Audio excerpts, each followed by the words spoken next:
Shortcut को पहले यहाँ पे समझते हैं, क्या शॉर्टकट हम यूज कर सकते हैं, क्या ऐसा इसमें आता है जो हम यहाँ पर यूज कर पाएंगे। अब देखो मोस्टली मतलब मैं ये नहीं कहूंगा कि हमेशा ऐसा ही होता है, बट ज्यादा से ज्यादा आपको कोई कीवर्ड होता है 4 लेटर निकालने को बोलता है, 4 लेटर निकाले या फिर आपने यहाँ पर 5 लेटर निकाले।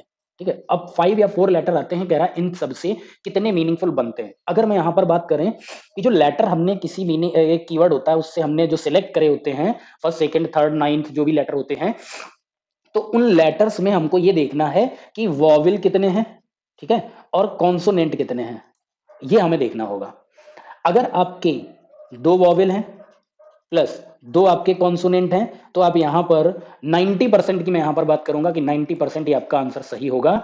90 टू 95% ये आपका यहां पर सही करेगा कि 2 वॉविल और 2 कॉन्सोनेंट हैं, 4 लेटर में 2 कॉन्सोनेंट हैं, 2 वॉविल हैं, तो आपका आंसर यहां पर मोर देन 1 ऑलवेज आंसर आएगा, मतलब एक से ज्यादा कीवर्ड बनेंगे ही बनेंगे। अगर यहां पर एक वॉविल हो और यहां पर 3 कॉन्सोनेंट हो, तो यहां पर मे बी वन, यानी कि मे बी वन की एक बन सकता है और नहीं भी बनाया जा सकता। लेकिन अगर 0 कॉन्सोनेंट 0 वॉविल है और प्लस 4 के 4 सारे कॉन्सोनेंट हैं, तो नो वर्ड। ठीक है, अब यहां पर मैं ये नहीं कहूंगा कि कोई वर्ड नहीं बनाया जा सकता, मे बी आ जाता यहां भी। द रीजन इज, जैसे MYTH होता है, MYTH होता है, तो MYTH में एक भी वॉविल नहीं है, 0 वॉविल है, 4 के 4 कॉन्सोनेंट है, फिर भी मिथ अपने आप में एक मीनिंगफुल कीवर्ड है। आई होप इतनी बात क्लियर है सबको।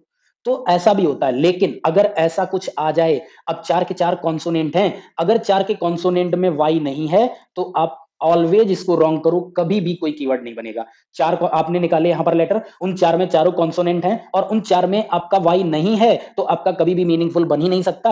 अब हम यहां पर यह बात करेंगे कि विदाउट, यहां पर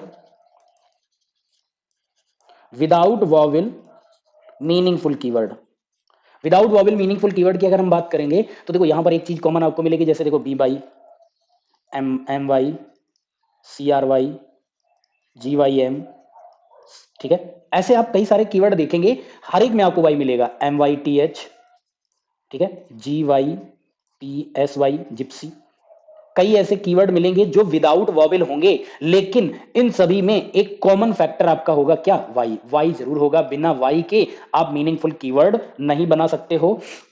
इसी वजह से यहां पर हम क्या कहते हैं, अकॉर्डिंग टू रीजनिंग, इंग्लिश वाले टीचर से कभी लड़ मत जाइएगा। अकॉर्डिंग टू रीजनिंग टोटल जो वॉवेल होते हैं, वो वॉवेल होते हैं 5 1/2। अब कहोगे ये 5.5 कहां से आ गए। जो हाफ वॉवेल है, हाफ वॉवेल का काम करता है हमारा क्या, वाई। आप सभी लोग जानते होंगे कि विदाउट वॉवेल, जैसे मात्राएं हमारी हिंदी में होती हैं, हम बिना मात्राओं के कई ऐसे होते हैं जो हम कीवर्ड नहीं बना पाते, मात्राओं की जरूरत पड़ती ही पड़ती है। उसमें चाहे छोटा आ छोटी ई ही क्यों ना हो, छोटा ऊ ही क्यों ना हो, जब हिंदी पढ़ने जाओगे तो आपको वहां पर पता चलेगा कितनी सारी मात्राएं होती हैं। उसी तरीके से हमारे जो ए, ई, आई, ओ, यू, ये आपके वॉवेल हैं जो कि आपके ये काम करते हैं मीनिंगफुल कीवर्ड को बनाने का।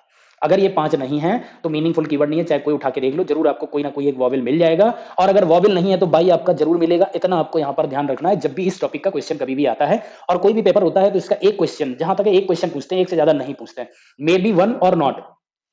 तो बस यहां पे आपको यही समझना है। फिर से मैं एक बार रिपीट कर देता हूं, 4 लेटर हैं, यदि आपके 2 वॉवेल 2 कॉन्सोनेंट हैं, तो मोर देन वन, एक से ज्यादा बनेंगे ही बनेंगे कीवर्ड। एक वॉवेल है, 3 कॉन्सोनेंट है, तो मे बी एक बन जाए।